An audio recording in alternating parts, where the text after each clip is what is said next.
Well, Dustin Poirier is waiting for a fight after he got beat by Charles Oliveira last December.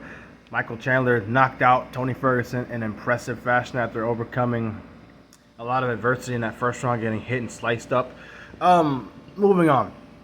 So I think it's going to be Michael Chandler taking on Dustin Poirier. I know Chandler called out Conor McGregor.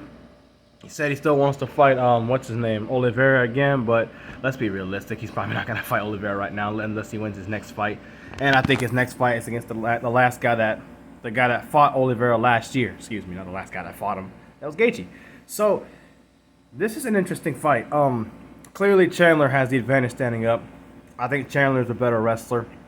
But Dustin Poirier is always dangerous at lightweight, you know? He's always finishing guys at lightweight. He did it at featherweight. He's a former interim champion. You got Chandler on the other side as a former Bellator lightweight champion. He's so good. He's powerful with both hands. Obviously now he has running kicks. You got to add that to the arsenal. He's got really good wrestling. I'd have to say the longer this fight goes, I would say it favors Dustin Poirier more because he's won a few decisions here and there. Even though they're both killers, they're both finishers. Heck, he finished off Conor twice last year, and people can say he had his leg broken and got lucky, but he was whooping him before the fight ever ended. You know, that's coming from a Conor McGregor fan like myself. I want to pick Michael Chandler. I'm going to pick Michael Chandler. I think Michael Chandler will knock out Dustin Poirier. Look, and Poirier doesn't really get knocked out like that. He usually gets submitted.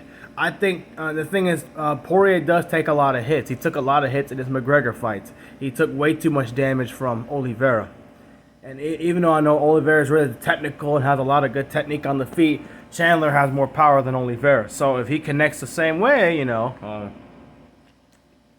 refreshing. If he connects the same way, it's lights out for Dustin Poirier. Dustin Poirier hits hard, but I don't see him actually knocking out Michael Chandler in one punch.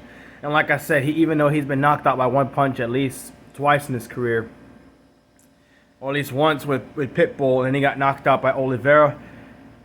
Oliveira is a better striker than Poirier. That's obvious when they fought. So you got to go by that, and you got to go by how hard Chandler hits. So, and his ability to take damage like he did with Ferguson. So I see either Poirier by a very close decision. I don't think he's going to submit Michael Chandler. You can forget to throw that out the window. He never gets submitted. If he has been submitted, it's been rare. If he has, I don't know about his record as far as getting submitted, but he's not been knocked out. He's knocked out guys. Ask Tony. Because But yeah, I think Chandler gets a second round knockout if it's a 3-round fight. I doubt it'll be a 5-round fight. It might. Well, who knows? I think the co-main events, non-title fight co-main events are 5-round fights too, right?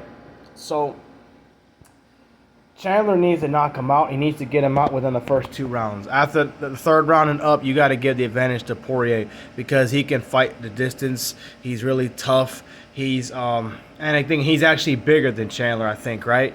He's naturally 180, 90 pounds, and I think Chandler's nowhere near that big. So that gives Poirier an advantage. All Poirier has to do is take this fight the distance or go longer past the first 2-3 rounds. Going to the championship rounds, I think you'll see Chandler start to fade because he's trying to finish off Poirier, and he's not able to, unfortunately. I think that could cost him later in the fight. But I think Chandler, and the thing is, like I said, Poirier gets hit too much. Kind of like Ferguson. He got hit too much, and it surprised me to see him get knocked out. The way he got knocked out surprised me, but you know what I mean. But I'm a big fan of Tony. If you watch this video, I'm not making fun of you, man. I'm just being real. I still love you, Tony.